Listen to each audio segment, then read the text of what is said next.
Dear students, आज हम लोग एक बहुत महत्वपूर्ण ही मुद्दे पर चर्चा करने जा रहे हैं और वो चर्चा का विषय है RBI restrictions on Paytm payments bank.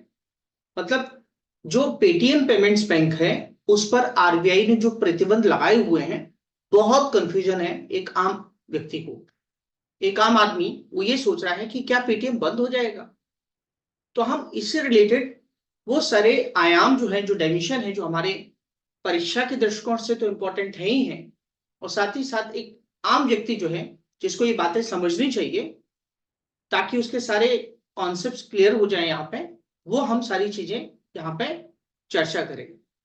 तो ये यूपीएससी के लिए अगर देखा जाए तो जीएस थर्ड मेंस एग्जामिनेशन के लिए इंपॉर्टेंट है और इसके कुछ फैक्ट्स प्रीलिम्स के लिए भी इंपॉर्टेंट हो सकते हैं। तो देखिए यहाँ पे इंपॉर्टेंट खबर ये है कि पेटीएम पर कुछ प्रतिबंध लगाए हैं आरबीआई ने। ये समझ लीजिए, प्रतिबंध का मतलब रिस्ट्रिक्शंस होता है कि भाई उसकी जो सर्विसेज हैं वो 29 फरवरी के बाद 29 फरवरी के बाद उसकी कुछ सर्विसेज जो हैं वो रोक दी जाएगी। लाइसेंस तो कैंसिल नहीं हुआ है, पेटीएम का लाइसेंस नहीं कैंसिल किया गया, उस सर्विसेज को 29 फरवरी तक जो है रोका गया है और साथ में डेडलाइन दी है कि भाई आप क्या कीजिए, आप जो है वो 15 फरवरी तक 15 मार्च तक, सॉरी 15 मार्च तक जो है जो भी आपके ट्रांजेक्शन है जो पाइपलाइन में है, पाइपलाइन का मतलब क्या होता है, जो होने हैं, जो जरूरी हैं, वो आप सारे फिनिश कीजिए 15 मार्च तक। ये दो चीजें आपको ध्यान रखनी है। पहली बात तो लाइसेंस कैंसिल नहीं किया गया है, 29 फरवरी के बाद से जो है इसकी कुछ सेवाएं रोक दी जाएंगी और जो भी ट्रांजेक्शन जो बचे हुए हैं, जो पाइपलाइन में हैं, जो होने हैं, जो होने चाहिए, वो 15 मार्च तक आप कंप्लीट कीजिए। यहां पे ये बात हमें पहली तो समझनी है। अब सवाल यहां पे ये है कि आखिर ऐसा क्या हुआ कि आरबीआई को ये डिसीजन लेना पड़ा।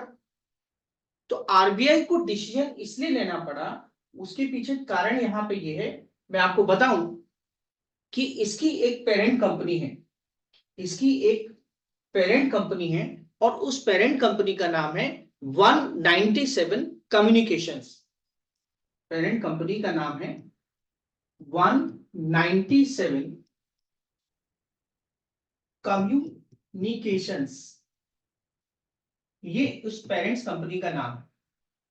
अब सवाल यहां पे ये है कि इससे हमें क्या लेना देना 197 कम्युनिकेशन से, क्योंकि ये पेरेंट कंपनी है और इसकी जांच जो है 2018 से ही आरबीआई कर रही है।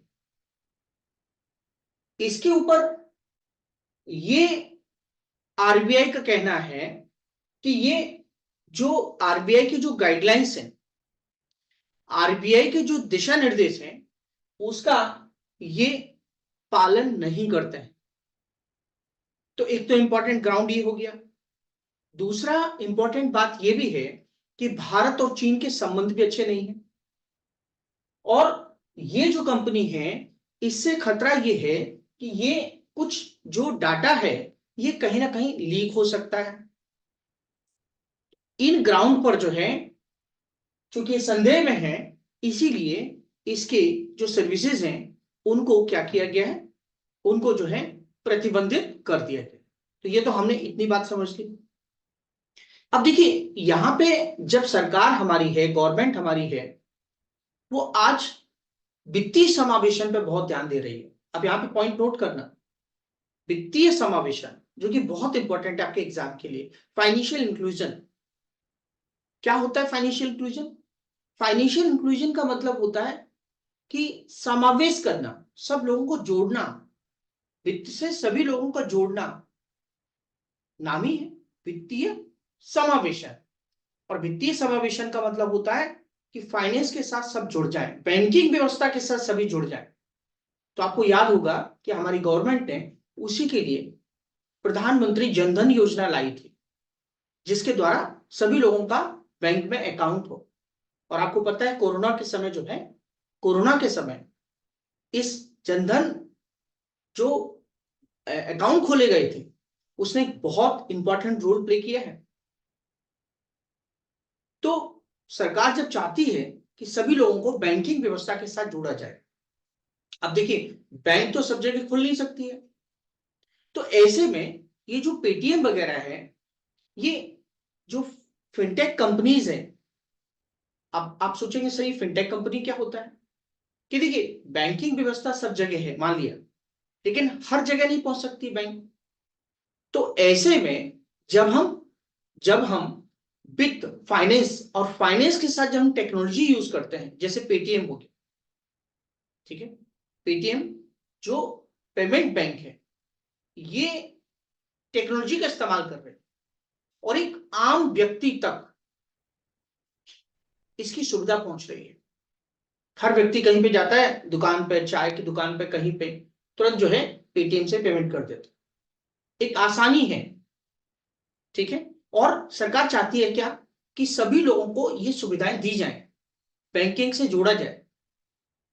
एक्चुअली वित्तीय समावेशन के लिए एक समिति बनी थी जिसका नाम था नचिकेत मोर कमेटी, नचिकेत मोर समिति, ये बहुत ही महत्वपूर्ण है, आप ध्यान रखिएगा। नचिकेत मोर जो कमेटी है, ठीक है, नचिकेत मोर कमेटी, थोड़ा सा इसको डार्क ले लेता हूं।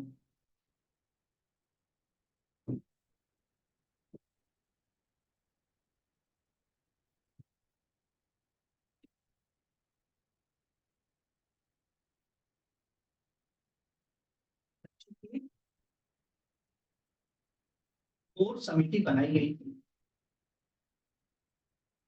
और नचिकेत मोर समिति इसलिए बनाई गई थी ताकि भारत में वित्तीय समावेशन हो सके, सब लोगों को बैंकिंग व्यवस्था से जोड़ा जाए।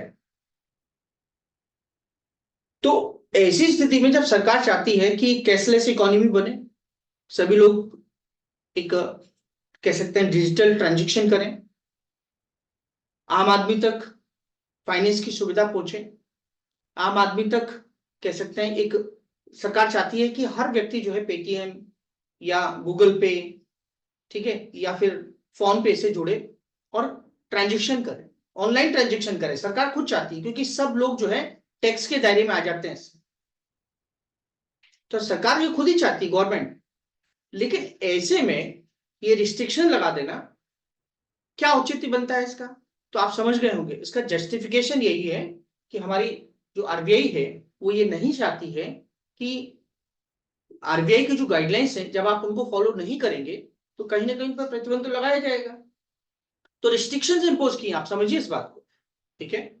आज जो पेटीएम है वो कह सकते हैं फास्टैग है, फास्टैग की सुविधा प्रोवाइड कर रहा है आपको, और साथ ही साथ हमारी बहुत सारी जनसंख्या जो है वो एक छोटे से छोटे सब्जी वाला, चाय वाला, ये सब लोग जो है पेटीएम से जुड़े हुए, तो इसीलिए जो है सरकार ने अभी सिर्फ जो है इस पर रिस्ट्रिक्शन, आप समझिए इसमें सिर्फ रिस्ट्रिक्शंस लगाए हैं, यहां पे कोई लाइसेंस कैंसिल नहीं किया गया।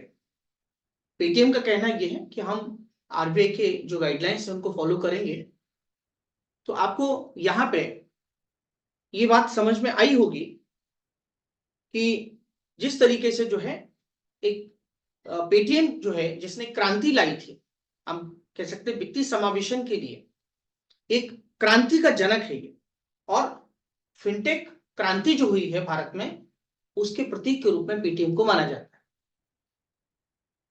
तो यहां पे मैंने संक्षेप में आपको ये समझाया कि ये मसला क्या था, और सरकार की जो फाइनेंशियल इंक्लूजन या वित्तीय समावेशन की जो टारगेट है, जो डिजिटल लिटरेसी बढ़ाने की बात है, कि सरकार चाहती है कि सभी को वित्तीय साक्षरता से जोड़ा जाए, कैशलेस इकोनॉमी बनाया जाए, तो इसमें कहीं ना कहीं आप सोच सकते हैं कि बैंकिंग की जो बेसिक जो सुविधाएं होती हैं वो हर व्यक्ति तक पहुंचे, तो इसमें बहुत ही महत्वपूर्ण रोल जो है ये प्ले कर रहा था पेटीएम। तो पेटीएम का रिस्पांस भी आया है कि हम जल्दी ही जो है, क्योंकि गाइडलाइंस जो है फॉलो करेंगे, तो निश्चित रूप से जो है आप इस टॉपिक को समझ पाए होंगे, ऐसा मेरा मानना है। संक्षेप में जो इससे जुड़ी जो भी मुद्दे थे वो मैंने आपके सामने रखे। अब हम किसी नेक्स्ट वीडियो के साथ फिर से मिलेंगे। थैंक यू, धन्यवाद।